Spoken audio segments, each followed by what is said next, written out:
Muy buenos días a todos. Estamos reunidos para llevar a cabo la mesa de diálogo, los retos del estudiante de posgrado en UNIPAC ante los procesos de investigación científica. Y creo que no solamente a los alumnos de UNIPAC, sino a todos los alumnos que deciden estudiar un posgrado o están en formación también profesional en las áreas de investigación que al final tienen que hacer algún trabajo determinado para su proceso de titulación. Esta mañana tenemos como objetivo reflexionar sobre los retos que se enfrenta el estudiante ante la investigación científica a fin de potencializar sus habilidades académicas con ética y responsabilidad. Y es que estas dos últimas palabras en el uso eficiente, racional y ético de la información es fundamental, y la responsabilidad con la que asumimos cualquier proceso de investigación científica por el carácter que tiene y debe tener. Estudiar un posgrado, cuando tú decides estudiar un posgrado, decides entrar a un programa que tiene materias de sin lugar a dudas del área de investigación, porque es una maestría.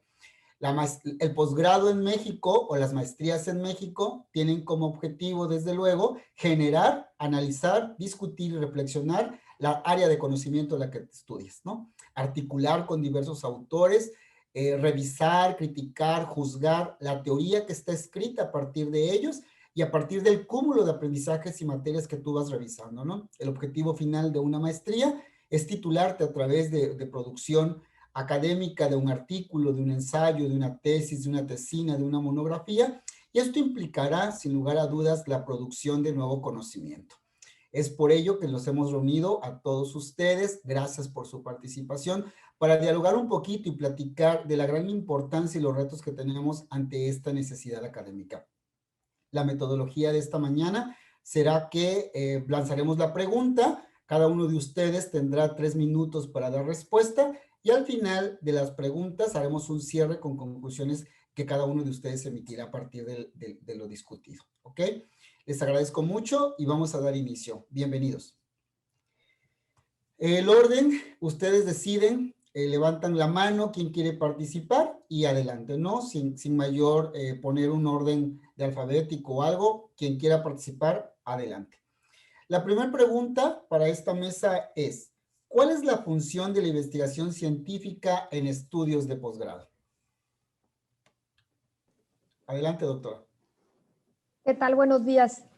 Bien, me quedé pensando en esta pregunta. Decían, ¿cuál es la función, ¿no? de la investigación científica? Bueno, de entrada, creo que como una de las actividades que se llevan a cabo en los niveles de posgrado, considero que la investigación no tiene, digamos que, una única función. Diría que una de las funciones, y quizás es en la que más énfasis hacemos, como mencionó usted al inicio de la presentación, es la generación de conocimiento. Pero generación de conocimiento a partir del aprendizaje que los estudiantes de posgrado adquieren sobre las cosas, sobre fenómenos, sobre la naturaleza, incluso sobre ellos mismos. Entonces, la función de la investigación implica una puesta en práctica, ¿no? Conlleva más acciones, acciones complejas, y creo que aquí elementos de la finalidad, ¿no? Explicar fenómenos, interpretar fenómenos a partir de la inmersión en la realidad social, derivar hipótesis, contrastar con teorías. Agregaría también que otra función, ¿no? de la investigación recae en la necesidad de resolver problemas. Es decir, hacer investigación pertinente, considerando los retos que tenemos como sociedad, considerando actividades productivas, contribuyendo al desarrollo científico, tecnológico, innovando y obviamente socializando los resultados de esta investigación. Esa sería otra de las funciones, ¿no? El poder permear lo que nosotros estamos consiguiendo con la investigación.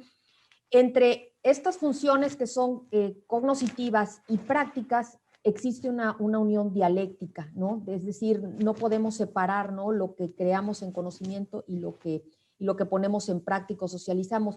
Finalmente, pero no menos importante, consideraría que otra de las funciones de la investigación científica en posgrado implica incentivar, desarrollar y, por supuesto, mejorar el acervo de capacidades y habilidades científicas en los estudiantes. En este caso, que serían los futuros maestros o los futuros doctores en las diferentes áreas de investigación y de la ciencia. Gracias. Adelante, maestro. Bueno, yo también coincido con la doctora Ingrid en cuanto a que la investigación científica no tiene una sola función en el posgrado, sino que cumple y desempeña diferentes prácticas que el estudiante debe de alguna forma intentar desarrollar, ¿no? Tenemos que diferenciar también entre los posgrados que están, digamos, especializados específicamente en investigación y aquellos que son más de carácter como profesionalizante, ¿no? En ambos se prepara al estudiante para especializarse en campos de conocimiento pues específicos que de alguna manera pueden ser ya sea disciplinares o interdisciplinares, ¿no? No sé, campos como la educación, la psicología, que son más de carácter disciplinar, mientras en comparación podemos encontrar campos que son de carácter interdisciplinar como los estudios culturales, el desarrollo regional, entre otros, ¿no? Todo esto implica que el estudiante del posgrado pues siempre debe familiarizarse con saberes propios de dicha especialización que cursa, ¿no? Y en ese sentido se debe familiarizar, perdón, no solo con el proceso de investigar, sino con la consulta de productos de investigaciones científicas relacionadas con el campo en el que se desenvuelve, ¿no? En los posgrados que no están especializados en la investigación, si bien a lo mejor no se exige que el estudiante culmine un producto científico, sí se debe reflexionar sobre la forma en la que la producción científica se lleva a cabo, ¿no? Para que el estudiante pueda utilizar artículos académicos y demás material de difusión científica para su formación, ¿no? Pienso que si se desconoce el proceso en que se lleva a cabo la investigación científica, el estudiante correría el riesgo entonces de no poder discernir entre cuáles fuentes de consulta científica puedan ser relevantes para el campo en el que se forma, ¿no?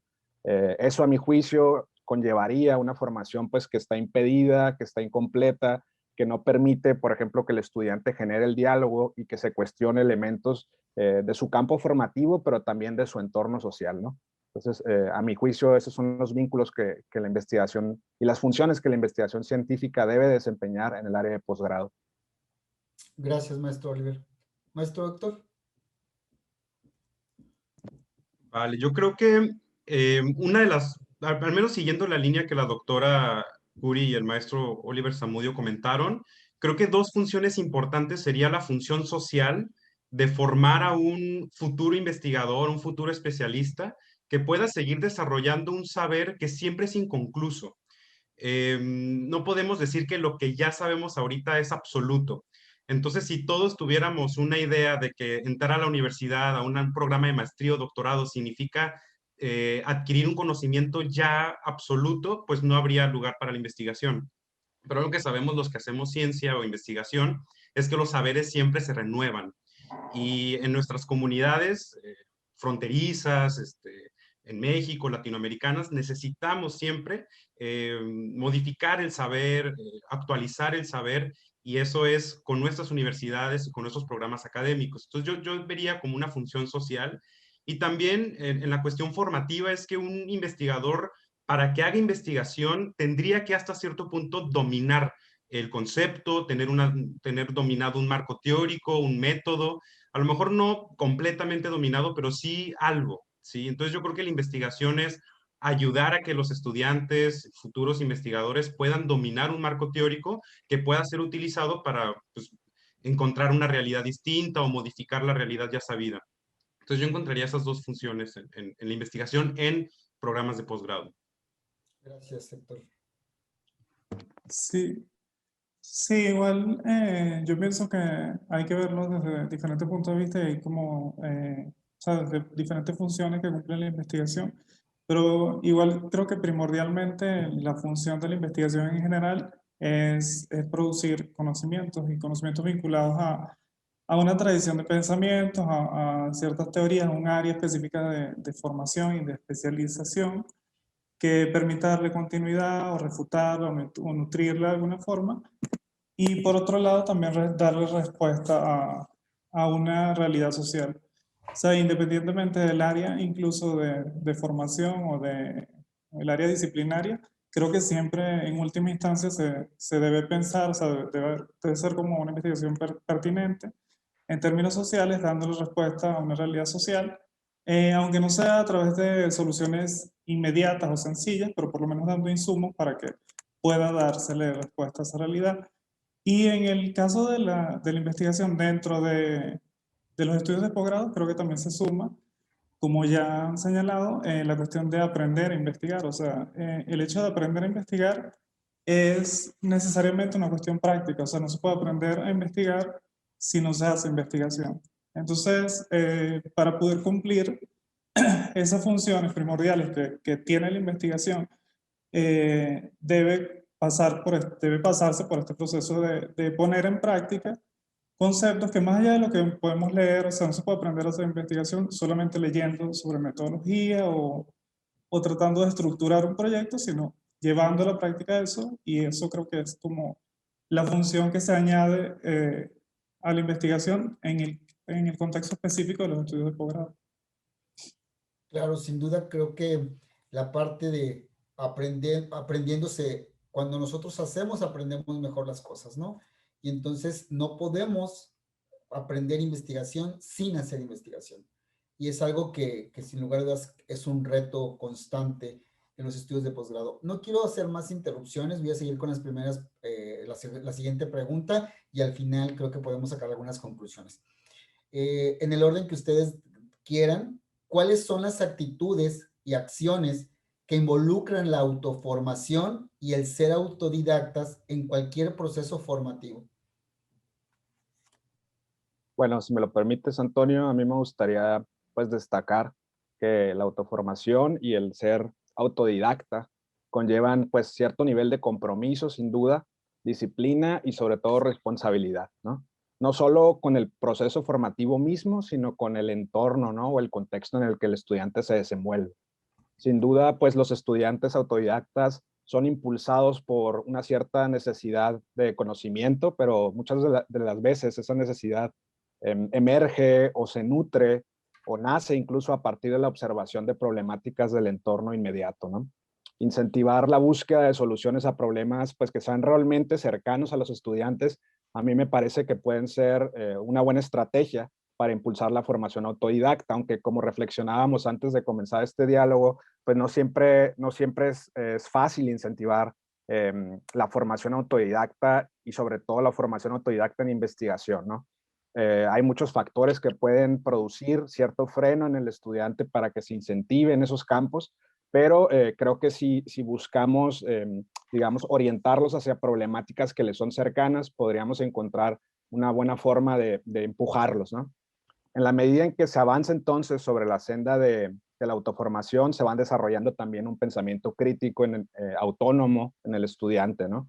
Y creo que la autonomía es algo de lo que se busca al seguir una senda autodidacta, un camino autoformativo, ¿no? Tener autonomía de pensamiento y sobre todo autonomía de ciertas estructuras institucionalizadas o ya establecidas, ¿no? A través de las operaciones que requiere la autoformación, en ese sentido, podemos ver que el estudiante podría comenzar a formar su propio criterio y a discernir entre un sinfín de posibilidades y comienza a desarrollar una voz propia, ¿no?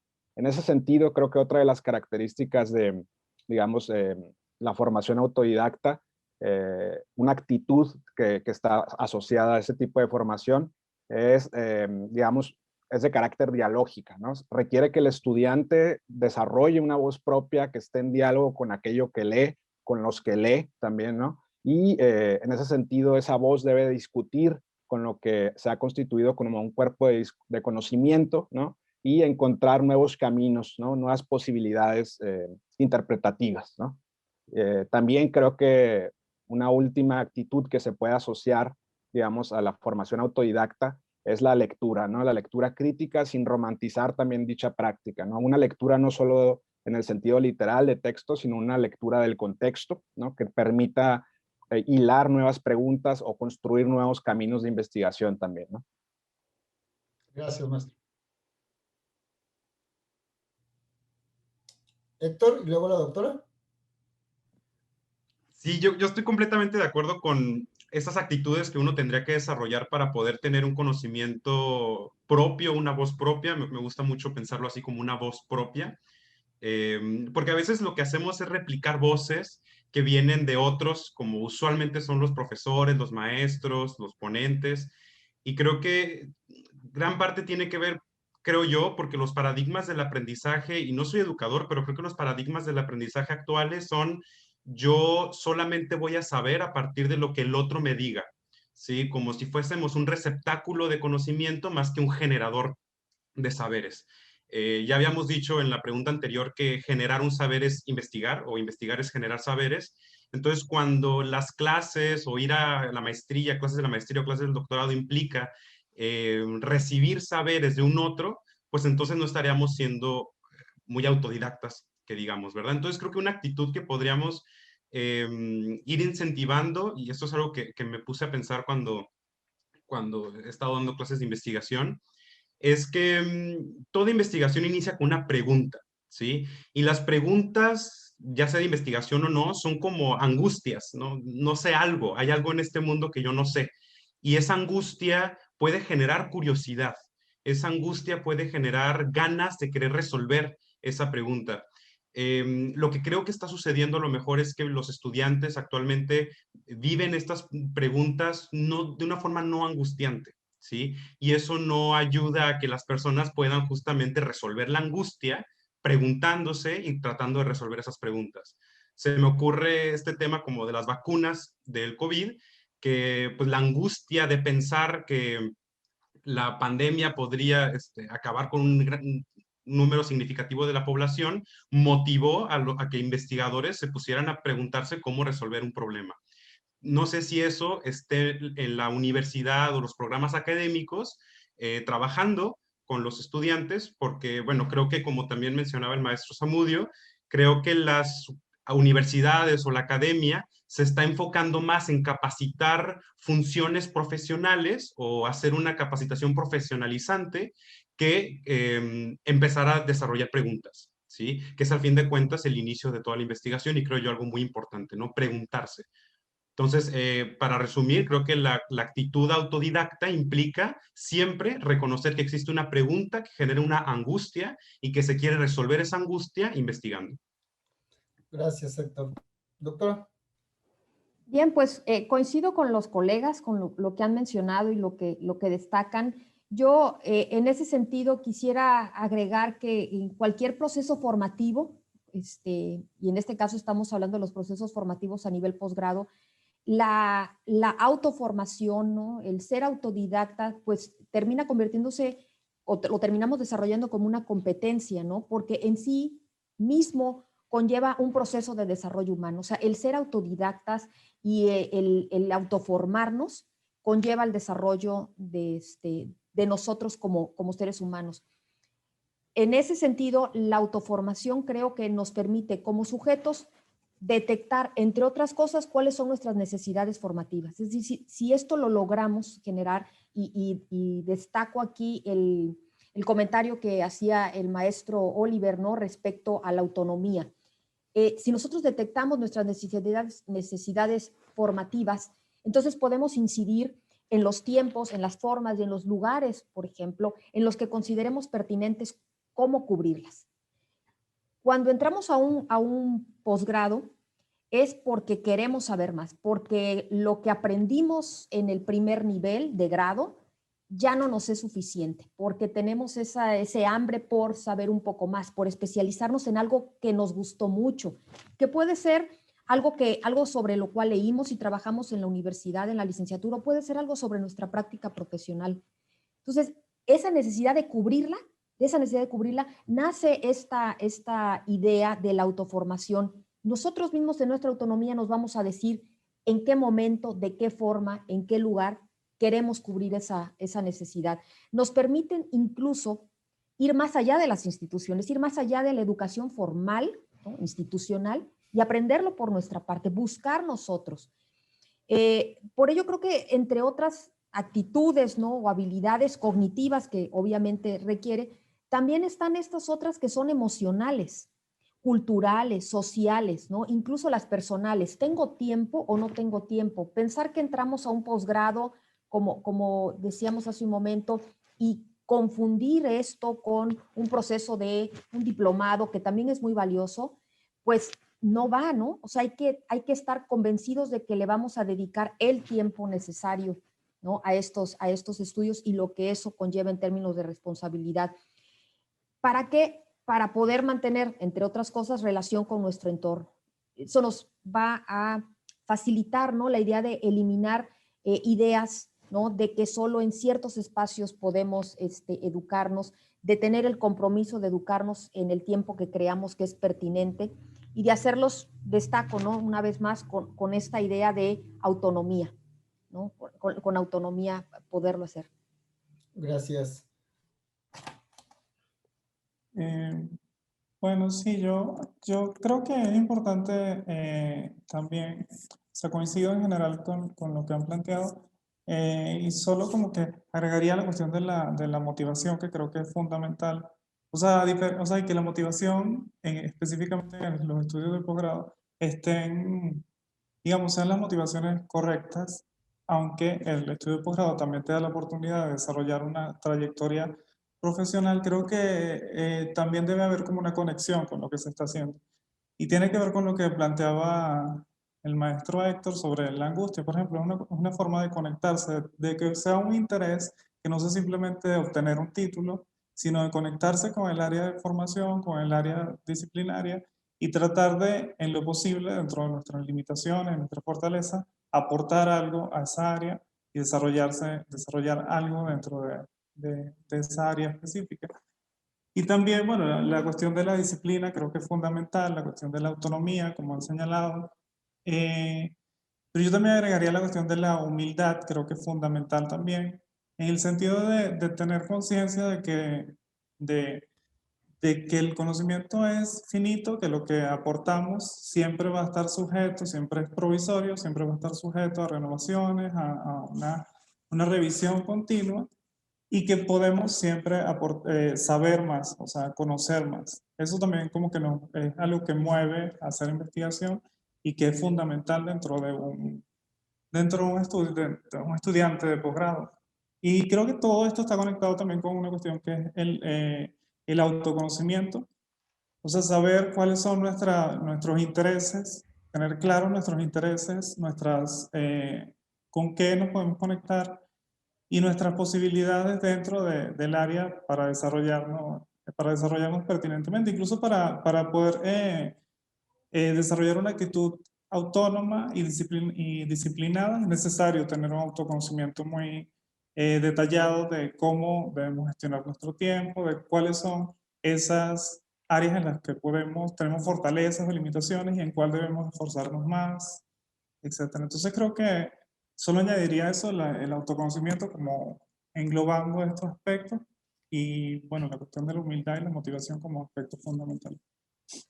Claro, gracias. Y yo quiero agregar algo que sucede en el posgrado a partir de mi experiencia como docente de posgrado, no solamente en el área de investigación, sino en áreas disciplinares.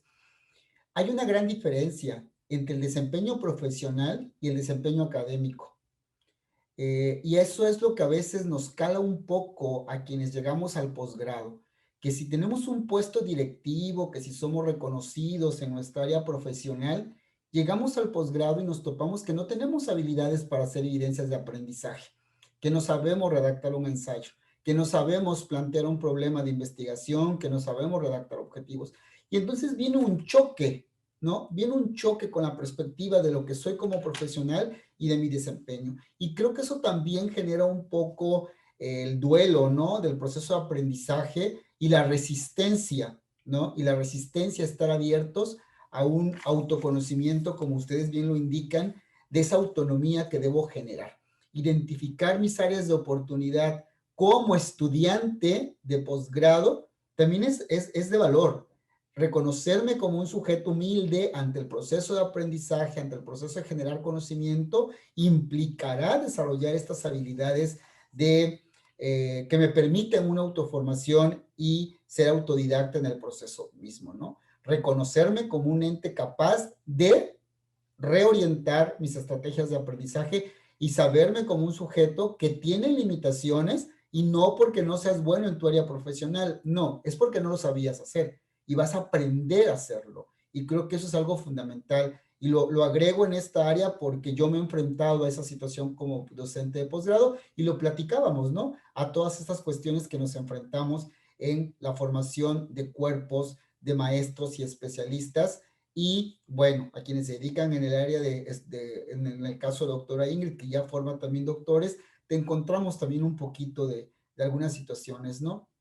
En menor escala porque han pasado por un proceso formativo de maestría, pero siempre es importante reconocer que debemos desarrollar estas habilidades de autoformación y ser autodidactas. No todo lo que sabemos está dado, siempre podemos replantearlo. Bien, pues continuamos con la siguiente pregunta que tiene en contexto lo que estamos comentando en este momento y es la siguiente. ¿Enseñar a investigar es un ejercicio complejo o sencillo? ¿Por qué? Nuevamente, continuando, digamos, con la oportunidad, creo que sin duda es complejo, ¿no? Y más bajo las condiciones que actualmente estamos viviendo, derivadas de la contingencia de salud, ¿no? Creo que la enseñanza de la investigación enfrenta al docente a múltiples retos, de los que ya hemos platicado un poco, que ya han emergido también a partir de este diálogo. En primer lugar, el docente debe facilitar pues, las herramientas teórico-metodológicas a los estudiantes para impulsar e incentivar el proceso investigativo, ¿no? Pero en nuestro tiempo, como ya platicaba también Héctor, ya lo decía, esas herramientas teórico-metodológicas van cambiando constantemente, se van discutiendo, se van revisando, y a raíz de ello, el docente también tiene que estar en constante actualización, ¿no? En constante, digamos, discusión consigo mismo y con el cuerpo de conocimiento en el cual se desenvuelve, ¿no? Eso supone que el docente, en cierta medida, pues también es un autodidacta eterno, ¿no? Tiene que estar de manera constante revisando diferentes saberes, ¿no? En segundo lugar, creo que la enseñanza en investigación pues se ve comprometida por cierto pensamiento acrítico, ¿no? Que es muy común encontrarlo en los estudiantes y en la sociedad en general, ¿no? Y ese pensamiento acrítico, a mi juicio, es lo que deberíamos buscar combatir como docentes, ¿no? Creo que en parte ese pensamiento se posiciona debido a que tenemos una gran cantidad de información disponible, ¿no? Con tan solo un clic podemos encontrar pues miles de páginas sobre el tema que ustedes gusten, pero no tenemos los medios o no hemos aprendido los medios para discernir entre lo que es confiable, legítimo y lo que no, ¿no? Y esto se ve en cualquier problemática social que nos es contemporánea, ¿no? Pensemos, por ejemplo, en lo que acaba de suceder en Estados Unidos, ¿no? En el Capitolio, y cómo hay personas que, a pesar de que se les presentan evidencias, siguen pensando que, por ejemplo, el COVID no existe, ¿no? En otros términos, ¿no? En ese sentido, pues la labor del docente en investigación requiere que se impulse la reflexión sobre la calidad de las fuentes de consulta y sobre todo incentivar el pensamiento crítico, ¿no? Vuelvo a esto. El proceso autoformativo, decíamos, necesita que se genere una voz propia, pero también esa voz debe de asumir un papel crítico, ¿no?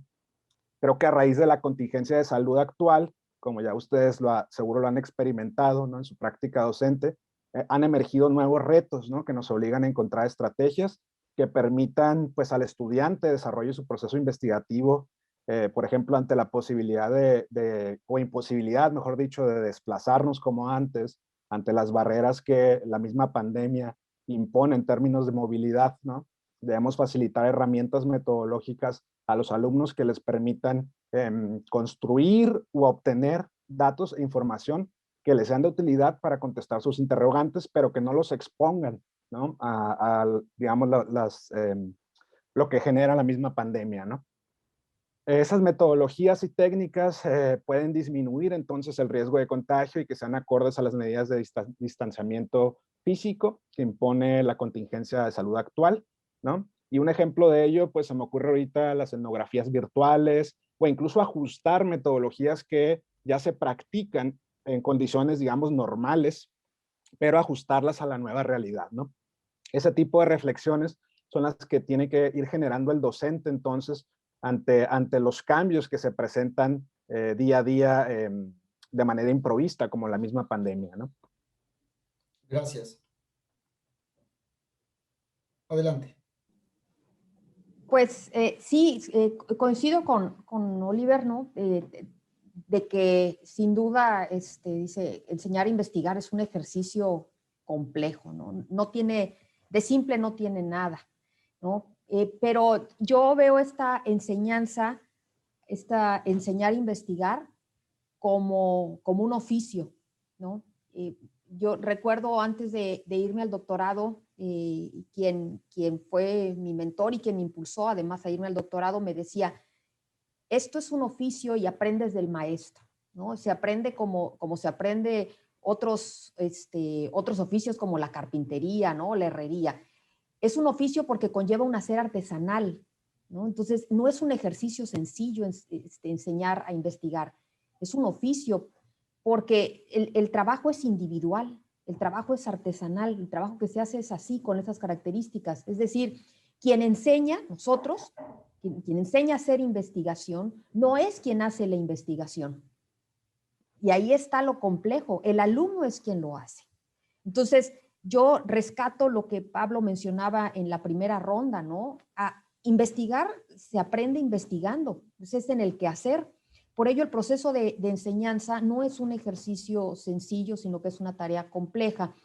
A los profesores que estamos al frente de estas materias, pues nos convertimos realmente en guías, ¿no? No se trata de enseñar a los alumnos solamente un par de técnicas de investigación y lanzarlos al campo, ¿no?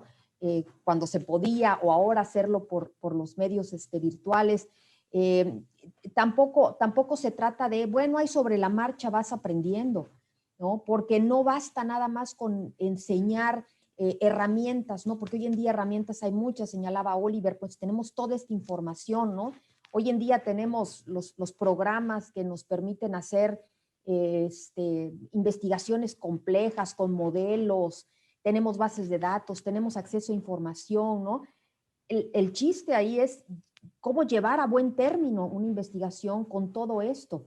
Y esa investigación, o para lograr esa investigación, nos corresponde a nosotros generar en los estudiantes una formación epistemológica, metodológica, que esto es fundamental, ¿no? Para hacer investigación razonada, pertinente, que conlleve un proceso de formación del estudiante en donde su aprendizaje entienda el que va a ser un aprendizaje largo, que no va a aprender a investigar en una materia de metodología de la investigación, ¿no? Es un proceso largo, integra constantemente conocimientos, tiene que interiorizar actitudes también el estudiante, tiene que perseguir el dominio de las técnicas. Dominarlas es a lo largo de la vida si te dedicas a investigar, ¿no? Pero entonces es perseguir el dominio de esas técnicas, el análisis, la síntesis, la expresión oral y escrita, en fin, es un número de elementos los que se tienen que contemplar. Por ello yo diría que es una tarea compleja, pero sin duda es muy gratificante también. Gracias. Pablo.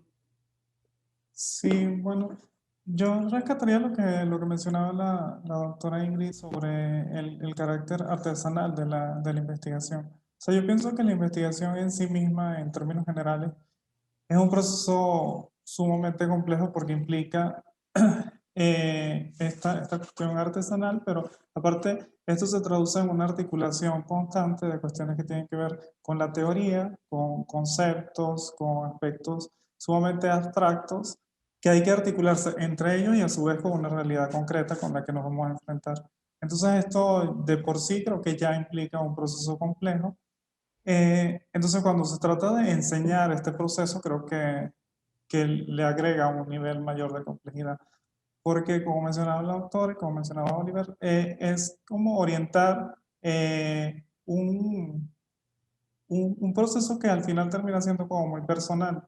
O sea, nosotros no vamos a realizar la investigación, sino que vamos a orientar la realización o la puesta en práctica de ciertas herramientas, de ciertos conceptos, que van a depender mucho también, y nuevamente ahí entra la cuestión de lo que mencionaba antes, de hasta qué punto nos conocemos, y los estudiantes también deben conocerse a sí mismos, deben estar conscientes de sus debilidades, de sus fortalezas, de sus áreas de oportunidad, porque nosotros vamos a orientar ese proceso, pero al final termina siendo algo que tiene que ver mucho con la personalidad, con el tema, con los intereses, con lo que quiera hacer esa persona.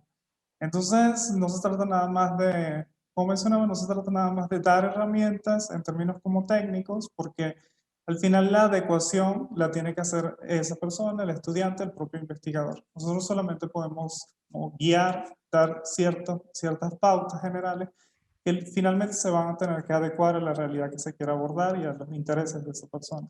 Entonces creo que es complejo, pero también coincido mucho con que es sumamente gratificante. La investigación en sí misma me parece que es un proceso que, y precisamente por ser tan complejo, el resultado final es sumamente gratificante, y enseñarlo también me parece que es sumamente gratificante, porque a la vez también aprendemos en el proceso que orientamos, también nosotros aprendemos mucho sobre la investigación, sobre, bueno, en términos como estrategia didáctica, en términos de impartir conocimientos, pero también cómo hacer investigación.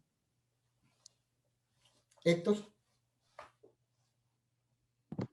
Sí, concuerdo con lo que dicen mis compañeros en la mesa, compañeras y compañeros. Yo creo que lo complejo, sí es complejo enseñar métodos, y enseñar técnicas, y enseñar teoría. Eso es complejo porque pues es complejo. Pero creo que lo complejo más del lado técnico es todo lo que hemos estado discutiendo a lo largo de lo que va de la mesa, que son las cuestiones actitudinales, ¿sí? Creo que lo complejo es justo en cómo posibilitar una actitud científica, una actitud que posibilite la investigación. Mencionaban la idea de la chamba artesanal, ¿no? Del oficio artesanal. Me parece una forma bien, bien linda de llamarlo. Igual yo me quedo pensando que una persona que decide aprender un oficio artesanal o un oficio, hay una pulsión, un deseo que lo motiva a aprender eso, ya sea por tradición familiar, ya sea por deseo de aprenderlo. Y yo creo que los programas académicos, no solamente aquí en Tijuana, sino en el mundo, ya no están para enseñar el oficio de la investigación necesariamente. Parece que está más inclinado a enseñar otras cosas, ¿no? La profesionalización, la capacitación, a replicar saberes, a reproducir lecturas, en lugar de hacer nuevas lecturas. Entonces, en ese sentido, creo que a nivel más sistémico, lo complejo está en modificar una forma en la que se diseñan los programas de maestría o de doctorado, donde se va más para la cuestión del oficio de reproducir que del oficio de crear saberes, ¿no? Entonces, en ese sentido, creo que lo complejo es eso, y que muchos, incluso docentes o maestros, podemos no ser los mejores para posibilitar espacios de crítica, incluso de crítica hacia el maestro, crítica hacia el docente, que es importante para generar una actitud científica, ¿no? Si creemos que el saber ya está dado por el docente, pues entonces, ¿cómo vamos a poder nosotros hacer nuestro propio saber?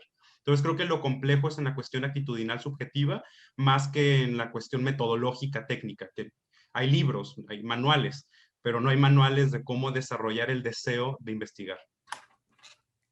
Gracias. Y coincido, complejo, pero no imposible, ¿sí? Es que eso es algo bien importante que debemos como siempre trabajar con los estudiantes. Es complejo, pero no imposible, porque el conocer la metodología nos posibilita a obtener los resultados. Y yo quiero agregar en esta parte de la complejidad de la enseñanza de la investigación o del aprendizaje de la investigación, es que el maestro que está frente a procesos formativos de investigación tuvo que haber hecho investigación. Si el maestro que está frente a estos procesos nunca ha hecho investigación, nunca ha publicado, nunca ha hecho una tesis, es que yo no entiendo cómo puede entonces estar queriendo generar estos procesos si él no ha pasado por ese proceso, ¿sí? Esa es una situación que a veces nos encontramos, ¿no? Y los alumnos se sienten frustrados muchas veces porque llega un maestro, les dice que así es, llega otro, les dice otra cosa, porque cada quien tiene una forma de hacerlo, ¿no? Pero pues porque nunca han hecho investigación. Y lo pongo ahí como en tela o el tema abierto, ¿no? Porque efectivamente creo que en mi caso, como responsable de una institución educativa y que he estado al frente de la contratación de maestros y de estos procesos, me he dado cuenta que un maestro que nunca ha hecho investigación, que nunca ha producido, que nunca ha publicado, se le dificulta la tarea, se le vuelve más complejo este proceso para dotar al otro de los recursos de poder posibilitarlo y generar investigación. Sin embargo, aquel que tiene los recursos, las herramientas, que ha pasado por procesos de esta naturaleza, puede de mejor manera llevar el barco y obtener los resultados, ¿sí? porque algo que mencionó la doctora Ingrid y creo que es algo fundamental. Aquel maestro que somos muy didácticos para enseñar metodología, pero no logramos la solidez del proceso de investigación científica, ¿sí? Podemos ser muy didácticos en llevar la clase y hacerla agradable y no se angustien si es posible, pero no estamos logrando la solidez en el proceso de investigación científica. Y eso es algo que debemos convidar al estudiante y hacerlo reflexionar, que un proceso de investigación, así sea pequeño, ¿sí? Corto o largo, debe tener solidez, debe tener estructura metodológica para que este nuevo conocimiento o articulación de conocimiento a partir de los autores tenga esa validez interna y externa, que a veces no identificamos y no valoramos, ¿no? Como para cerrar esta pregunta y a partir de los comentarios. La siguiente sería, ya por ahí alguien, me parece que Oliver había comentado algo al respecto, pero hay que hacer énfasis en ello. ¿A qué se refiere la ética en la investigación científica y de qué manera se vincula con la elaboración de trabajos de investigación?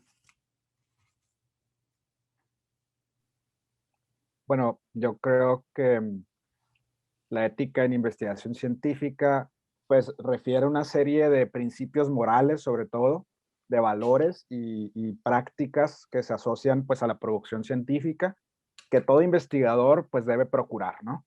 Incluso hay comités de ética de investigación, ¿no? Que regulan la forma en que se llevan a cabo investigaciones de diferentes campos disciplinarios, ¿no? Quizá se vigila aún más aquellos en los que digamos, comportamiento humano o la salud misma de la sociedad está de por medio, pero eso no implica que las ciencias sociales también tenga que seguirse esa serie de principios, ¿no? Entre estas prácticas, por ejemplo, la más común destaca el reconocimiento explícito al trabajo de otros, ¿no? Que se asocia con la honestidad del investigador y de la investigación y que lo vincula a una comunidad científica, que lo arraiga a dicha comunidad y que de alguna manera garantiza que el investigador esté respetando justamente esas reglas que se establecen a nivel comunitario, ¿no? La ética de investigación, entonces, está implícita de manera transversal en todas las etapas de la investigación, ¿no? El investigador debe de conducirse con principios éticos desde que se aproxima a sus sujetos de estudio, en el caso de las ciencias que trabajan con seres humanos, ¿no? Pasando por el manejo y el análisis de los datos, hasta incluso la presentación de resultados, ¿no? Es decir, la ética de la investigación es un proceso o está de manera transversal en toda la labor artesanal, si se quiere, de elaborar una investigación, ¿no?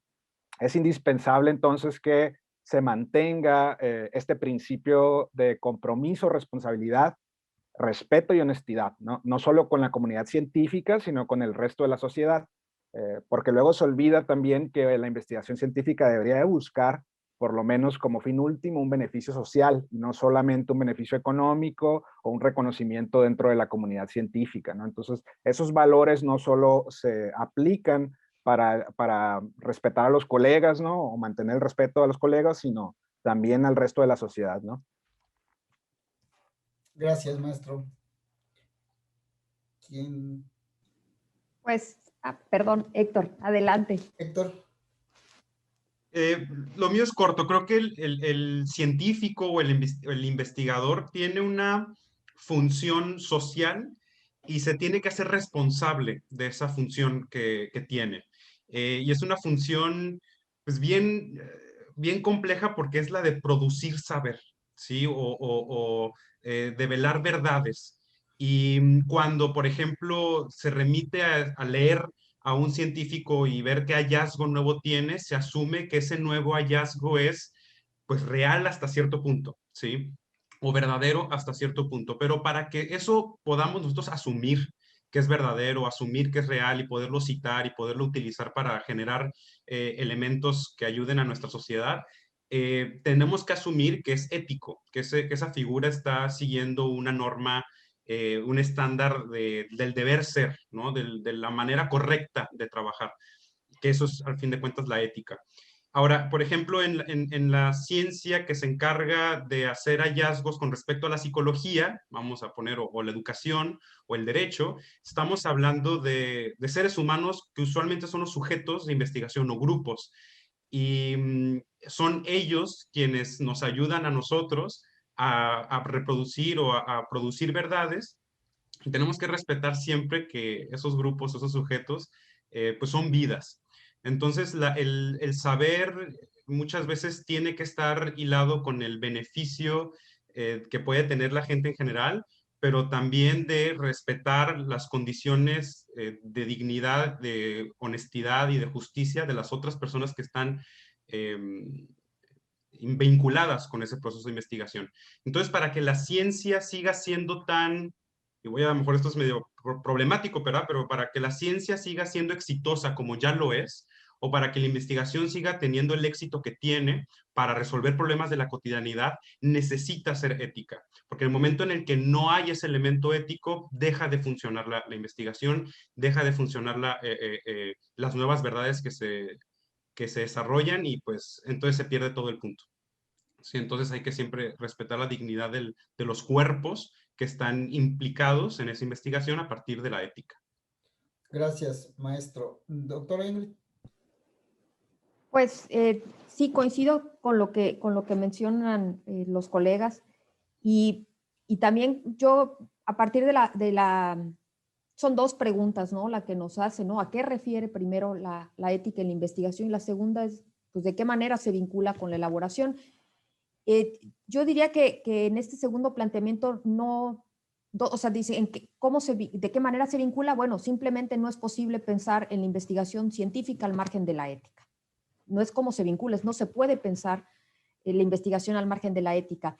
Un lexicógrafo inglés del siglo XVIII, Samuel Johnson, dijo, la integridad sin conocimiento es débil e inútil, y el conocimiento sin integridad es peligroso y terrible, ¿no?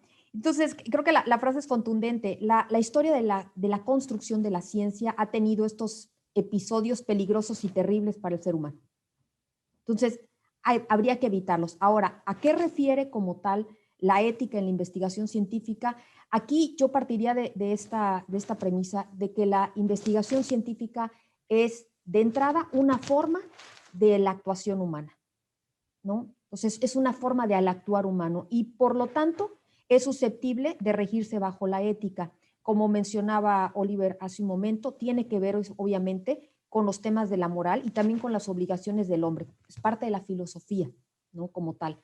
Entonces, el papel que juega, creo, la ética dentro de la investigación es compleja, pero nos tiene que dar la ética elementos para la praxis científica, anteponiendo siempre, como decía atinadamente Héctor, la dignidad de los seres humanos por encima.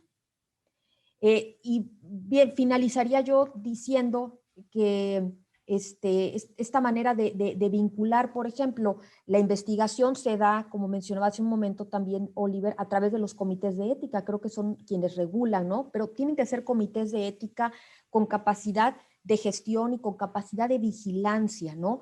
Que nos determinen las características bajo las cuales las investigaciones deben de llevarse a cabo, qué deben de observar estas investigaciones, los protocolos de investigación y garantizar con ello mínimos éticos, ¿no? Por ejemplo, el principio de no hacer daño que ya se mencionó, la maximización del valor social de la investigación, es decir, que no solamente es para el grupo con el que se está tratando, sino que esto va a generar un beneficio social. El consentimiento informado, por ejemplo, ¿no? El solicitar los consentimientos informados, la honestidad que tanto se ha resaltado en este debate, pues entre otros elementos. Entonces, por ahí mi comentario. Gracias. Sí, igual yo, o sea, pienso que la ética está presente o debería estar presente en todo el quehacer investigativo y en todo el proceso que implica hacer una investigación. O sea, desde el primer momento en que se plantea un problema de investigación, una pregunta que motiva la realización de esa investigación, ya debe haber ciertas consideraciones éticas, incluso en la forma en la que nos planteamos el problema que queremos abordar. O sea, un ejemplo que yo les pongo a veces a los estudiantes, en clase, es que no es lo mismo preguntarse, por ejemplo, que cómo las personas que se consideran pobres o los pobres reproducen su pobreza de generación en generación a preguntarse cómo el sistema educativo o cómo el sistema en general reproduce la desigualdad en un contexto determinado. Entonces ya la forma en la que nos planteamos el problema tiene implicaciones éticas, incluso tiene implicaciones políticas y bueno, creo que ahí debe privar una cuestión que ha mencionado Oliver, que es el pensamiento crítico y tratar de cuestionar también las cosas como están dadas. Entonces desde el primer momento, pero luego también hay otras cuestiones que ya entran más, o sea, la regulación, que también tiene que ver con la regulación externa, que como los comités de éticas, en el que hay que respetar, por ejemplo, la información que recogemos, lo que hacemos con esa información, los datos que producimos, la confidencialidad, el consentimiento, o sea, tener cuidado de lo que hacemos con la información y cómo abordamos a las personas incluso. O sea, evitando, por ejemplo, dependiendo de los temas que trabajamos, cuestiones como la revictimización en algunos temas que son delicados y que la investigación, el proceso mismo de la investigación puede llevar a eso, entonces tenemos que tener cuidado y estar conscientes de cómo abordamos a las personas. Y bueno, en última instancia, en el último momento, digamos, de la investigación, en la presentación de los resultados, que sería como la elaboración de los trabajos académicos, ahí también está presente la ética y tiene que ver con lo que han mencionado en la forma en la que, o sea, bueno, teniendo en cuenta todo lo que implica el proceso de investigación, pero también en el producto final, cómo referimos, por ejemplo, a otros autores, a las ideas, los análisis de otros autores, otras investigaciones, siempre teniendo cuidado de reconocer el trabajo de las otras personas y no apropiarnos de esas ideas o de esos análisis. O sea, la investigación, los trabajos académicos en sí mismos implican un diálogo entre textos, entonces es necesario incorporar las ideas de otras personas, pero ahí entra lo técnico y lo formal, o sea, ahí cobra mucha importancia la forma en la que se presenta. Ahí, digamos, entra en juego esto que dice la cita esta de que el medio es el mensaje. Si nosotros ahí sí tenemos que tener cuidado los aspectos técnicos, porque si nos comemos comillas, por ejemplo, obviamos las comillas, el uso de ciertos parámetros, entonces una presentación de resultados bien intencionada puede convertirse en un plagio o incurrir en ciertas faltas éticas. Entonces ahí creo que se conjuga la parte técnica, la parte formal, la presentación, con nuestros criterios también de honestidad y nuestras mejores intenciones al momento de presentar nuestros resultados. Entonces, bueno, está presente en todo el proceso de investigación. Si lo llevamos a la elaboración de los trabajos, creo que es algo que tenemos que tener en cuenta, es cómo presentamos esos resultados. Claro, y yo agregaría algo que he leído muchas veces, ¿no? Cuando me mandan a revisar ya trabajos para procesos de titulación, cuando el sesgo de lo que yo creo, ¿no? Cuando el sesgo de la construcción ideológica que tengo como individuo va marcada y que tu proyecto va súper tendencioso, ¿no? Y que tú no te puedes responder cómo el maestro no se dio cuenta, el que te dio la materia no se dio cuenta del gran sesgo que tenía con el simple hecho de estar utilizando un concepto inadecuado al momento de plantear tu pregunta o desde el título, ¿no? Desde el título hay un sesgo. Entonces, claro, como estudiantes de pregrado, de licenciatura, nos puede suceder, pero como estudiantes de posgrado sí debemos, ¿no? Revisar y más a profundidad con la guía, desde luego, de los docentes, a que estas perspectivas personales no se vean plasmadas en los proyectos de investigación, ¿no? Cuidando estas situaciones. Bueno, hemos abordado la mayoría de las preguntas y creo que a lo largo de la mesa hemos dejado en claro muchísimos tópicos que a todos los que hemos estudiado un posgrado, los que queremos estudiar un posgrado, los que estamos en formación de posgrado, nos llevan a reflexionar acerca de la responsabilidad, pero también de la corresponsabilidad que tenemos en el quehacer académico y en la generación de nuevos conocimientos. Por eso la última pregunta nos dice que a partir de todo lo analizado en la mesa, ¿cuáles serían los retos a los que se enfrenta el estudiante de posgrado en los procesos de investigación? ¿A qué retos se enfrenta?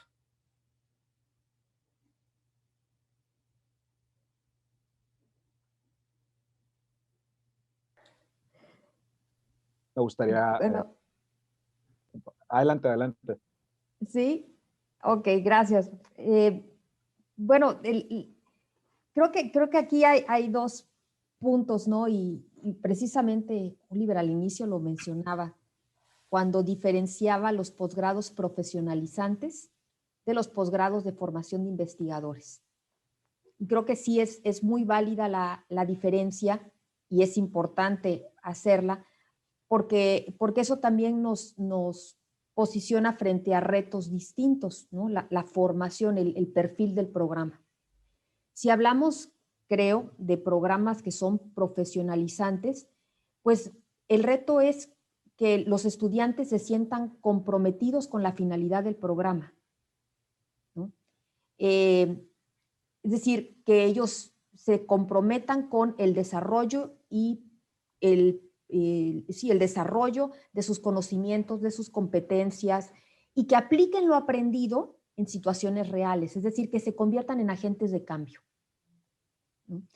Creo que el reto está en la acción propiamente dicha, ¿no? De llevar y de desarrollar estas capacidades.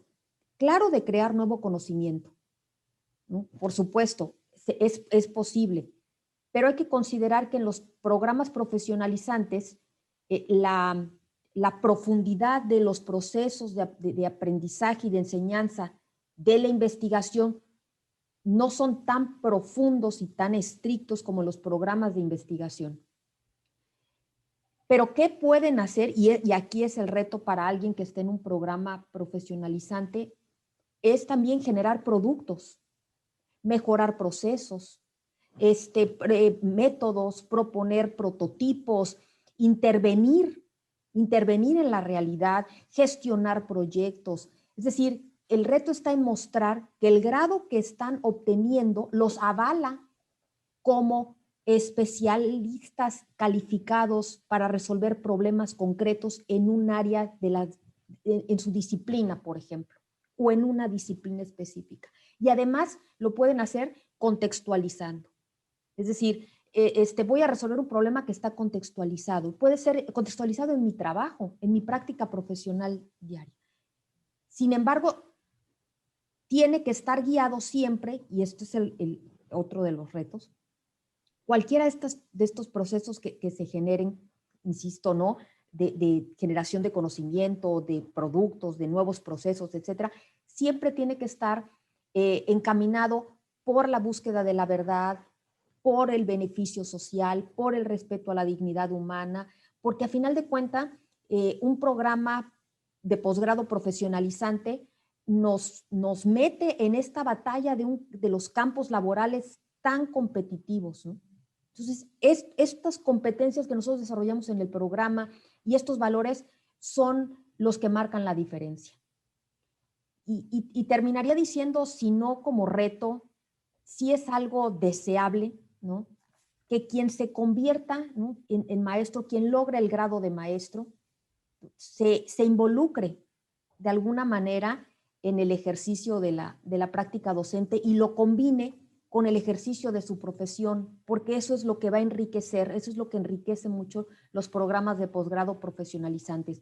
Gente que está especializada en un campo de la profesión, que nos puede venir a exponer desde la experiencia, ¿no?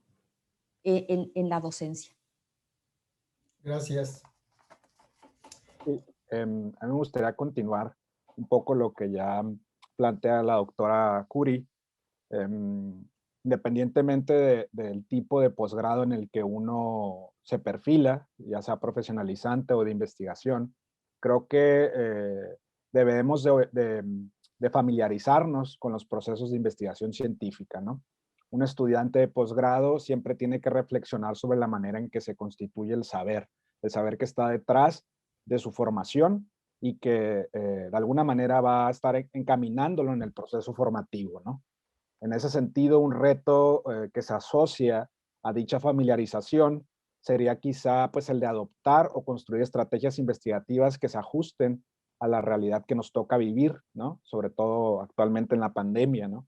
Es decir, el estudiante debe de buscar alternativas que le permitan construir y discernir de diferentes saberes, ¿no? Para llevar su proceso formativo, ¿no? En ese sentido, también los estudiantes de posgrado, y recalco nuevamente, deben de generar una perspectiva crítica que les permita generar una voz propia, ¿no?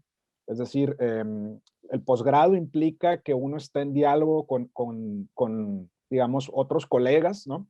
Y sobre todo considerando que ciertos posgrados pues se han vuelto cada vez más competitivos, esa voz propia permite al estudiante que posicione su punto de vista, su perspectiva crítica sobre cómo suceden los fenómenos sociales o los fenómenos que estén relacionados con la formación ante una cantidad de voces que pueden discernir o están de acuerdo con lo que uno propone, ¿no? Es importante, entonces, creo que a nivel de posgrado se intente ir construyendo esa voz propia que puede ir cambiando durante el proceso formativo, es decir, tampoco es estática, ¿no? Pero sí es importante hacerla escuchar, ¿no?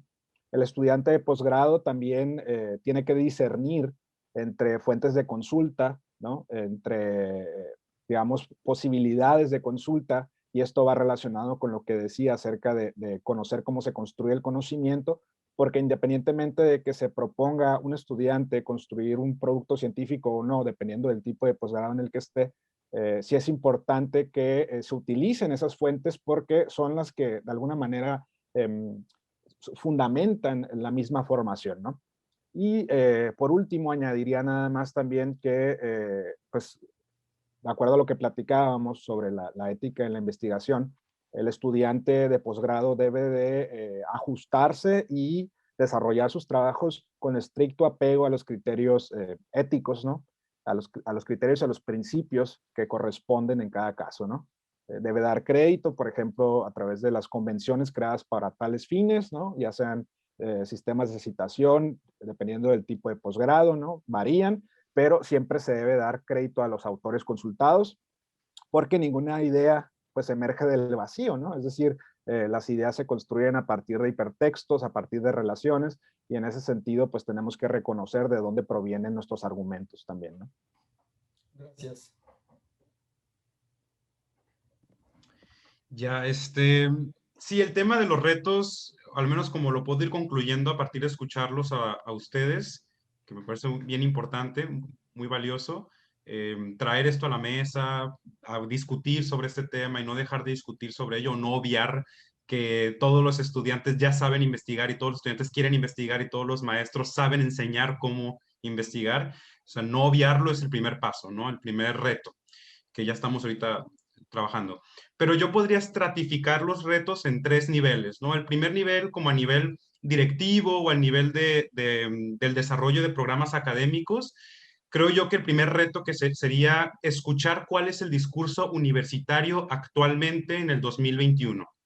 ¿Sí? Es decir, cuáles son las demandas de la función social de la universidad. Y si es una demanda de formar profesionales que no saben investigar, ¿verdad? O formar profesionales que no tienen interés en investigar. Entonces tendríamos que replantear cuál es el discurso universitario actualmente.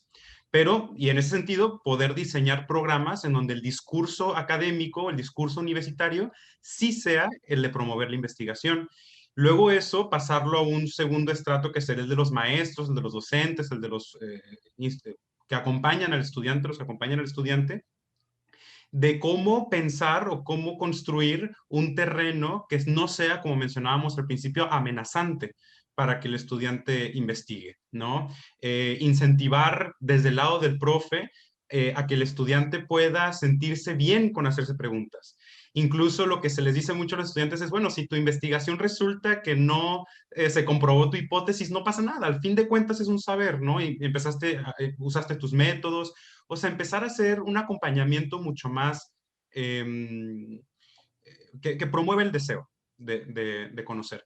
Y el reto del estudiante que sería, pues, preguntarse para qué estudio yo una maestría, ¿no? Que el estudiante antes de inscribirse a una maestría o antes de querer entrar a un programa académico de investigación se pregunte por qué lo quiere hacer, ¿sí?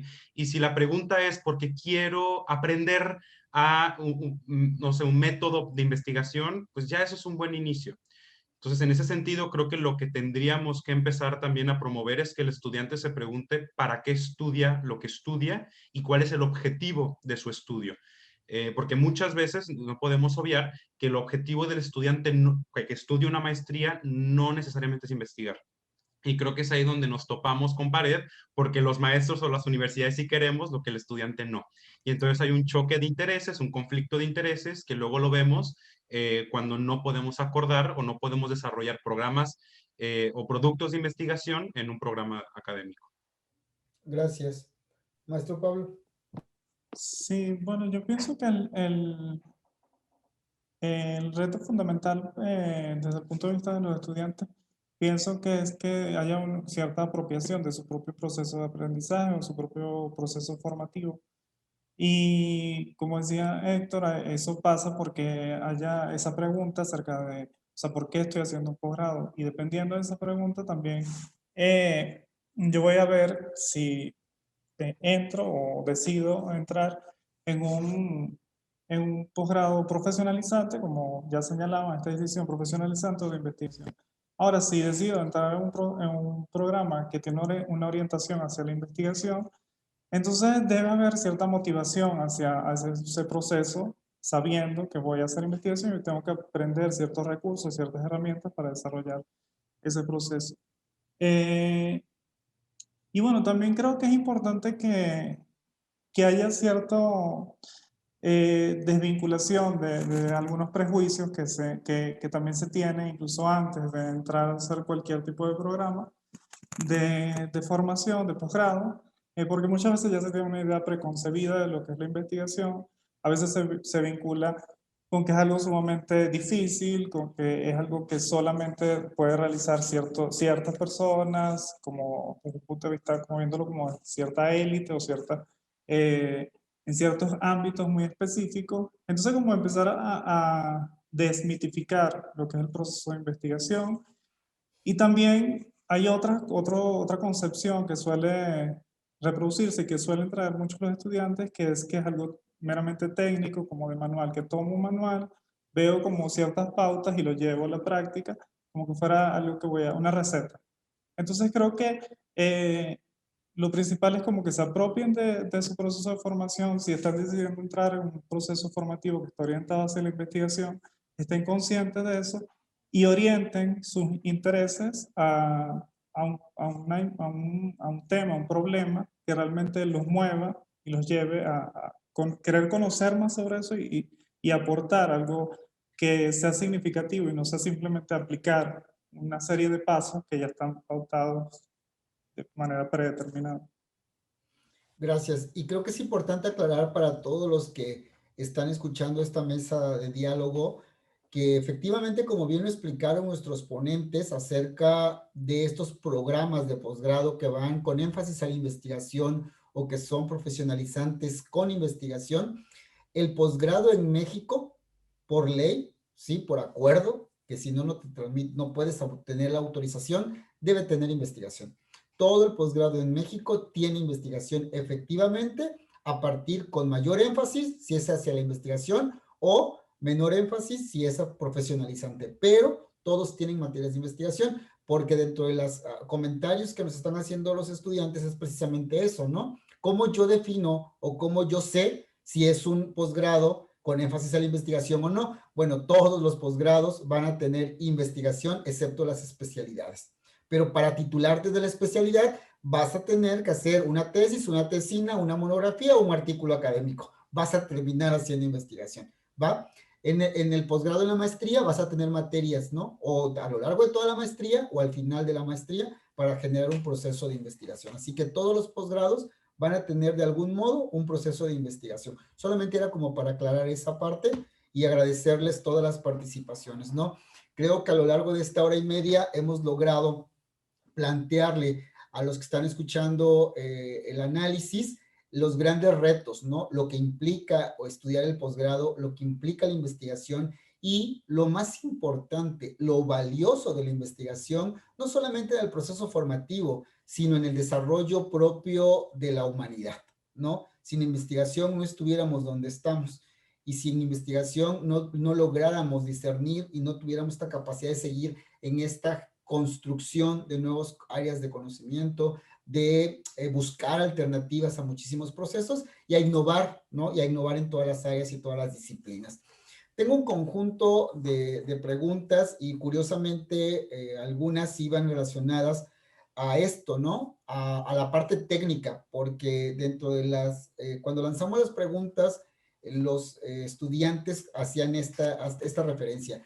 ¿Cuáles son los libros que nos recomiendan? Pensando como si hay un manual, ¿no? O sea, ¿qué libros los especialistas nos recomiendan para hacer investigación? Y creo que la respuesta ya no las dieron. No existen manuales. Digo, existen un montón de manuales, pero la investigación es una cuestión de manual, ¿no? Creo que eso nos queda claro. Nos podemos guiar a través de los libros, que hay un montón y hay desde diferentes perspectivas, pero la investigación no es cuestión de manual. Lo que sí quiero preguntarles, y una de las preguntas que se repetía mucho, era, ¿qué recomendaciones me dan para desarrollar habilidades investigativas? Aun cuando pareciera obvia y muy fácil, creo que es importante remarcarlas, ¿no? ¿Qué puedo hacer como investigador? ¿Qué puedo hacer como estudiante para desarrollar habilidades investigativas? ¿Qué consejos les pudieran dar a los estudiantes en ese sentido? Adelante. Bueno, yo creo que dos habilidades importantes es la capacidad de hacerse preguntas. Yo creo que esa es diría yo, una de las más importantes. Y dos, una a lo mejor un poquito todavía más,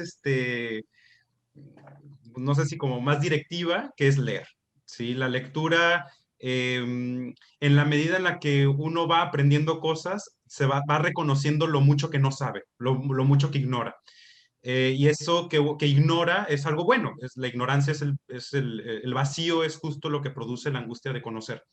Entonces, de hacerse preguntas. Entonces, yo creo que esas son como una dialéctica para poderse hacer preguntas, uno tendrá que reconocer lo que no sabe a partir de lo que va sabiendo de la lectura. Entonces, al menos esas creo que son dos habilidades, que no sé si son habilidades, que serían buenas desarrollar para tener capacidad de investigación. ¿Okay? ¿Alguien más quisiera aportar algo? Sí. Oliver, después Pablo. No, coincido también con Héctor, ¿no? Creo que una de las habilidades que se suele rechazar es la lectura, ¿no?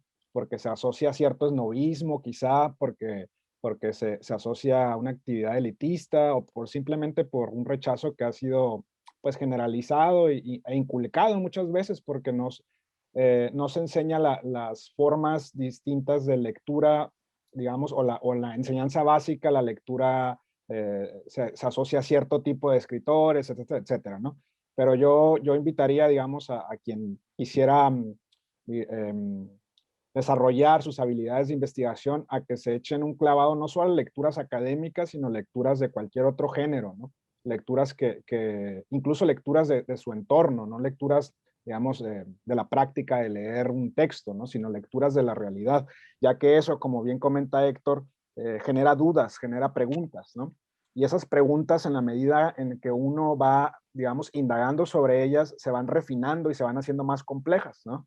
Porque uno puede iniciar con preguntas que quizás son muy sencillas o muy generales, pero poco a poco, en la medida en que uno se adentra en este universo de saber, de conocimiento, digamos, las preguntas se van tornando más complejas y quizá más difíciles de responder. Y eso es lo que puede incluso impulsar ese deseo, ¿no? de seguir indagando, ¿no? Entonces, leer, preguntarse, ¿no?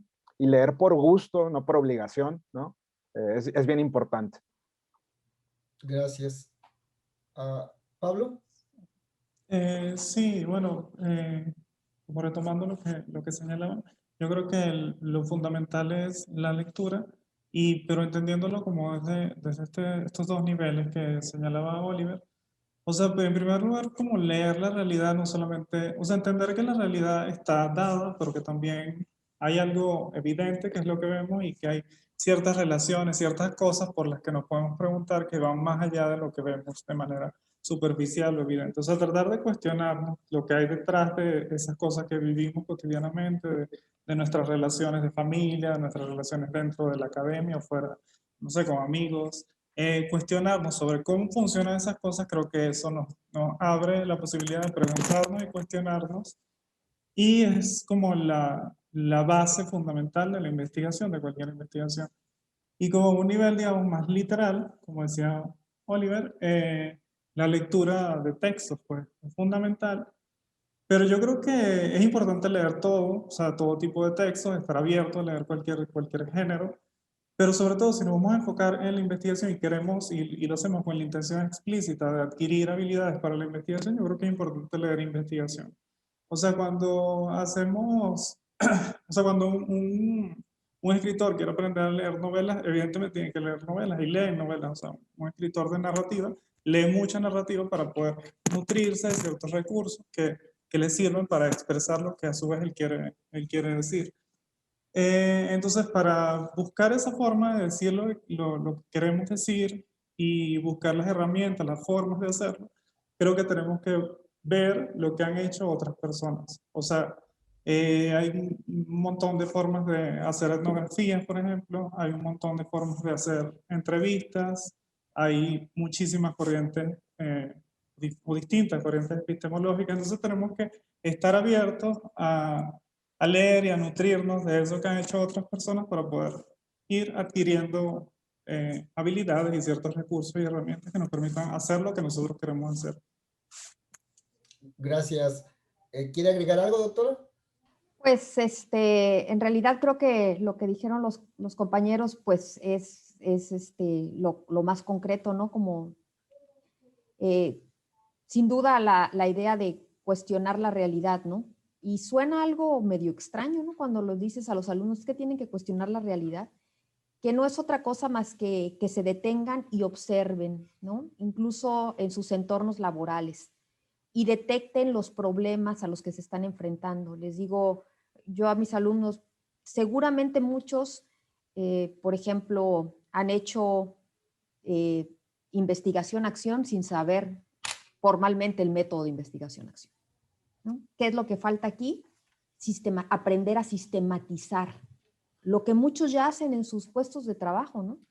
Entonces, creo que ahí está el punto en que ellos, los estudiantes, se tomen un tiempo de ser autorreflexivos y voltear, ¿no? Darse el tiempo de observar y ver qué es lo que está pasando y comenzar a cuestionar. Y como dicen, en la medida en la que nosotros cuestionamos y encontramos respuestas, surgirán otras cada vez más complejas que requieran un grado mayor de compromiso y profundidad, ¿no? A la hora de buscar las respuestas.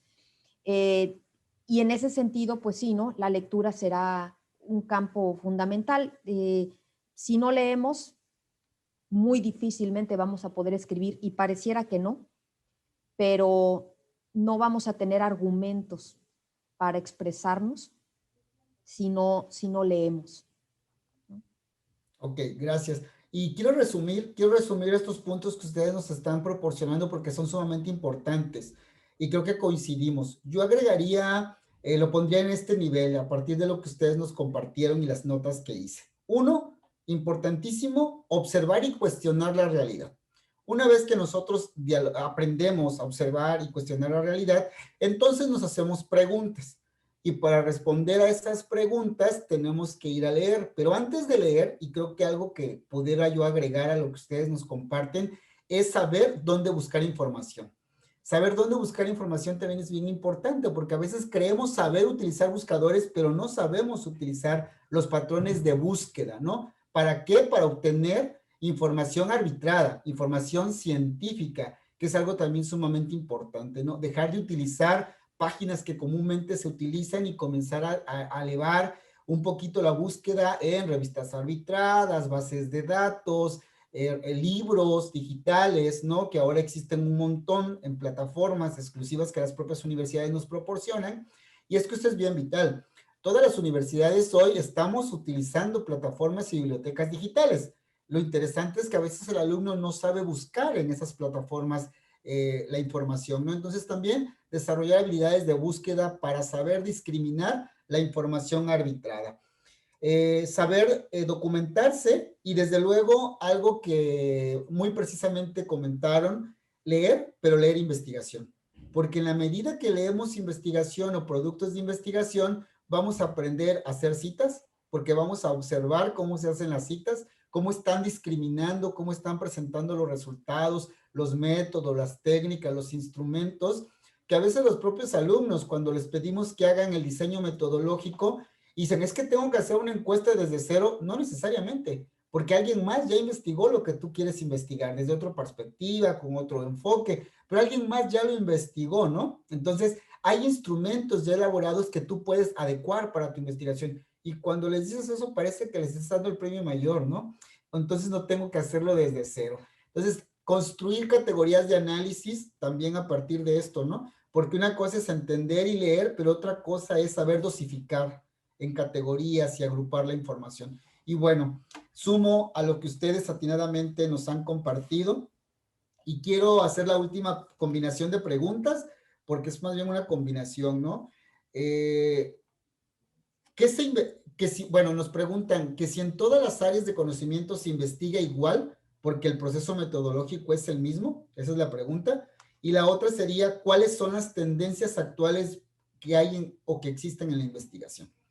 ¿Se investiga igual en todas áreas? ¿Y cuáles son las tendencias actuales en la investigación?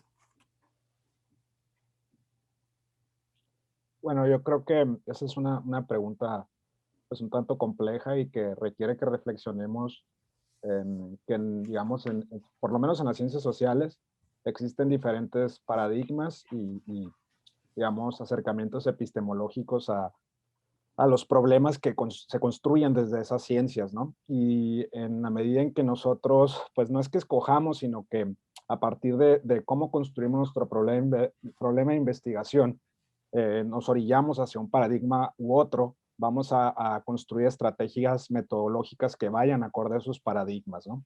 Pueden ser paradigmas que provengan, por ejemplo, de tradiciones como el positivismo lógico, que va a orientar, digamos, la construcción de conocimiento hacia cierto tipo de estrategia metodológica. Pueden ser paradigmas, digamos, de carácter fenomenológico, hermenéutico, que nos orientaría a otro tipo de estrategias y técnicas, ¿no?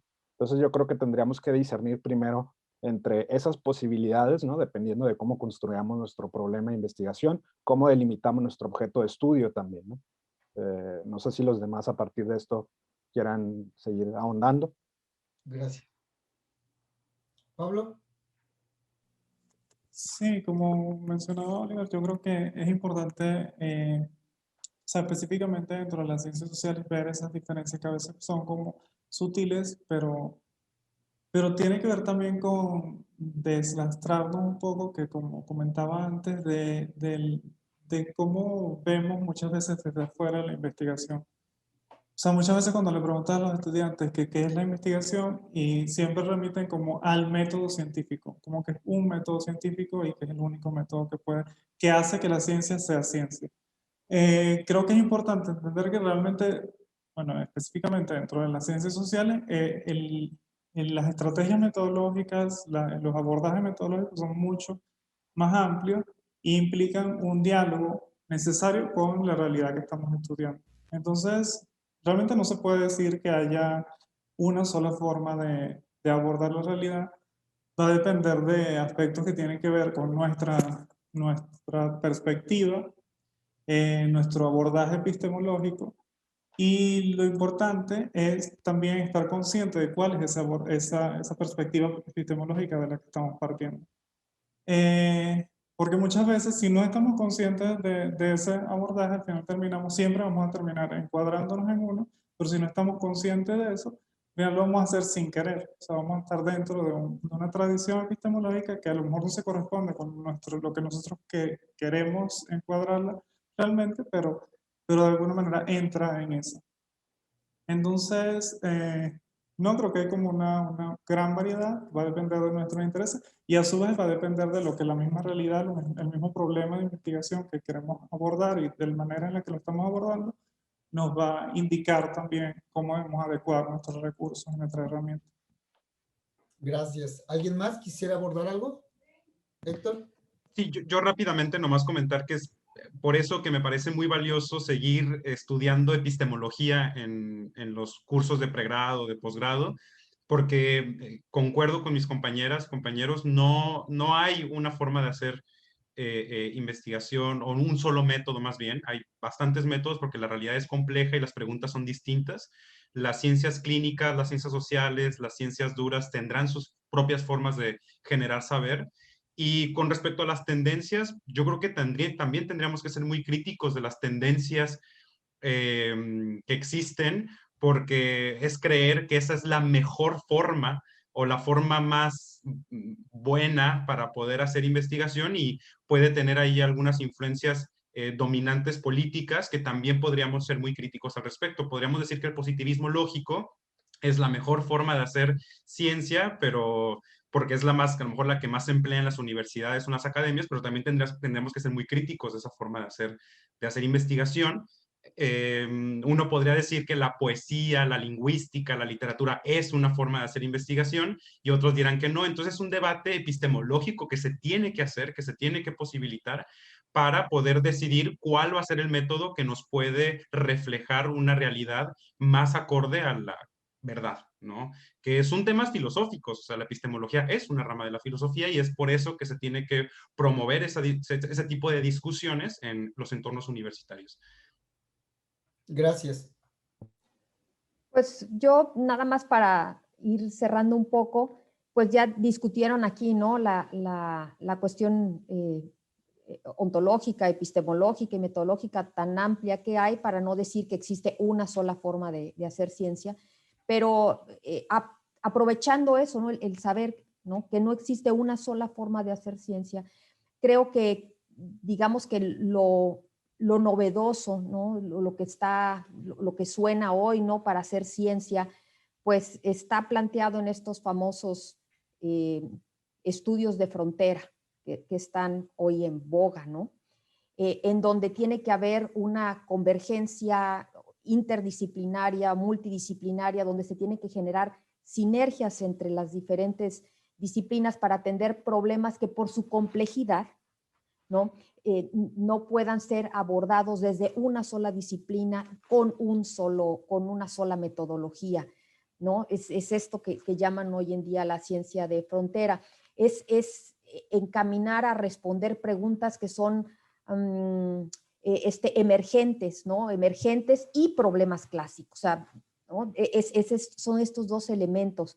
En esta convergencia yo creo que se nos va a permitir abordar objetos de investigación complejos, ¿no? Que permitan integrar, como decía yo, metodologías que, por ejemplo, no se asocian luego muchas veces con las ciencias, con las humanidades, un poco más con las ciencias sociales, pero por ejemplo, los análisis de redes, ¿no? Los estudios estadísticos, todo lo que tiene que ver con lo georreferenciado en este momento, ¿no? Es ir un poco, es empujar, ir empujando la ciencia para responder a preguntas cada vez más complejas, ¿no? Entonces, creo que por ahí está, ahora que hablan de pues, no sé si llamarlo, ¿no? Como lo novedoso, pero pues hacia dónde estamos empujando, creo, los esfuerzos por la ciencia, por generar nuevos conocimientos.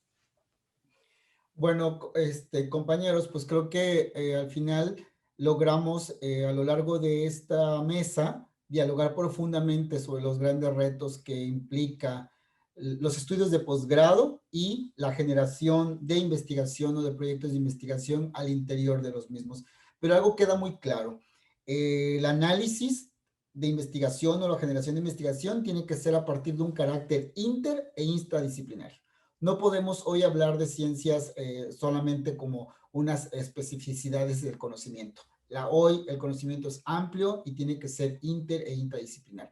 Y la variedad de métodos, como ustedes nos indican, nos permitirá también a los que queremos hacer investigación tener posibilidades de irnos por las líneas que nosotros queramos, ¿no? Y no solamente sobre un área en específico. Los alumnos tendrán que enfrentar esa necesidad indiscutible en el posgrado de generar investigación. Y claro, con investigadores que les permitan dotar de recursos metodológicos y la comprensión de la realidad, les van a permitir ayudar y les van a permitir discernir cómo construir esa problemática y desmenuzarla a partir de un marco teórico, de un diseño metodológico, etcétera, etcétera. Yo creo que lo importante de cada estudiante de posgrado es dejarse guiar y permitirse y verse humildes ante el proceso del conocimiento. Y lo más importante es que van a descubrir un montón de cosas aciertos, desaciertos y van a desarrollar habilidades, que eso es lo más importante. Solamente me resta darles las gracias y si alguno de ustedes quiere hacer un comentario final, adelante, abro el espacio y si no, para ir cerrando. Nada más me gustaría a mí aplaudir este tipo de encuentros, este diálogo. Creo que es sumamente fructífero, no solo para nosotros como docentes, sino para los alumnos, ya que pueden, digamos, también ellos iniciar su propio proceso de reflexión de lo que implica estar en un posgrado, ¿no? Entonces, agradezco la iniciativa y la invitación para participar en este diálogo. Gracias, maestro. Sí, nomás para agradecer el espacio y creo que una actitud científica importante es la de la publicación, la de la verdad y la honestidad. Y creo que nosotros estamos haciendo público nuestras perspectivas, nuestras formas de ver la ciencia, la investigación, de tener diferencias, de tener similitudes en la forma de pensar, que esa es una actitud científica que todos deberíamos de ir desarrollando, la de salir del aula para hacer públicas nuestras opiniones y que también hacernos responsables de nuestros comentarios y de nuestros puntos de vista para que siempre puedan mejorar, y estos espacios es una forma de desarrollar esa actitud de publicar. Gracias.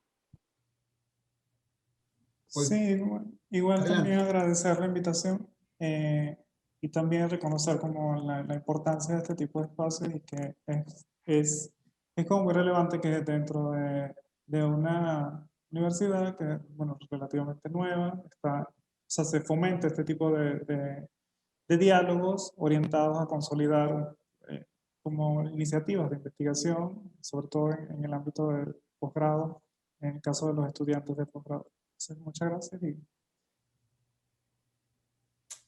Pues igual me sumo al agradecimiento, ¿no? por la oportunidad que nos brinda Unipac para reunirnos entre colegas y poder discutir un tema tan importante para los estudios de posgrado. Y bueno, resaltar aquí todas las coincidencias que tuvimos cada uno desde sus planteamientos, ¿no? Pero encontramos muchos puntos de coincidencia. Creo que en ese sentido, estos espacios nos van a permitir eventualmente generar pues redes, ¿no? Redes para la producción científica, redes para el desarrollo de las ciencias. Entonces, pues aplaudo el esfuerzo de la universidad y agradezco la invitación. Gracias a ustedes. Gracias a la doctora Ingrid Curi, al maestro Pablo Caraballo Correa, al maestro Héctor Eduardo Orendain Lincoln y al maestro Oliver Alexander Zamudio Pulido. Gracias por sus aportaciones, gracias por permitir este espacio de diálogo y de sensibilización para nuestros estudiantes de posgrado o para aquellos los que hacemos o queremos hacer investigación. Y yo les quiero hacer una última invitación a que nosotros en Unipac tenemos un espacio, Diálogos, la revista académica, que estamos trabajando en el 3er número. Pueden consultar la revista en línea en nuestra página y los invitamos a colaborar con artículos, con reportes de investigación, con análisis de libros, con reseñas de libros, etcétera, etcétera, y sumarnos a seguir generando y produciendo conocimiento desde una perspectiva crítica que nos permite entender la realidad social de múltiples maneras, porque al final, como seres humanos, múltiples formas de pensar. Les agradezco muchísimo, que tengan excelente día. El video va a quedar colgado en nuestro canal, también para seguir preguntando y haciendo respuestas y abriendo también el diálogo a partir de ahí. Gracias, excelente día y nos mantenemos en contacto.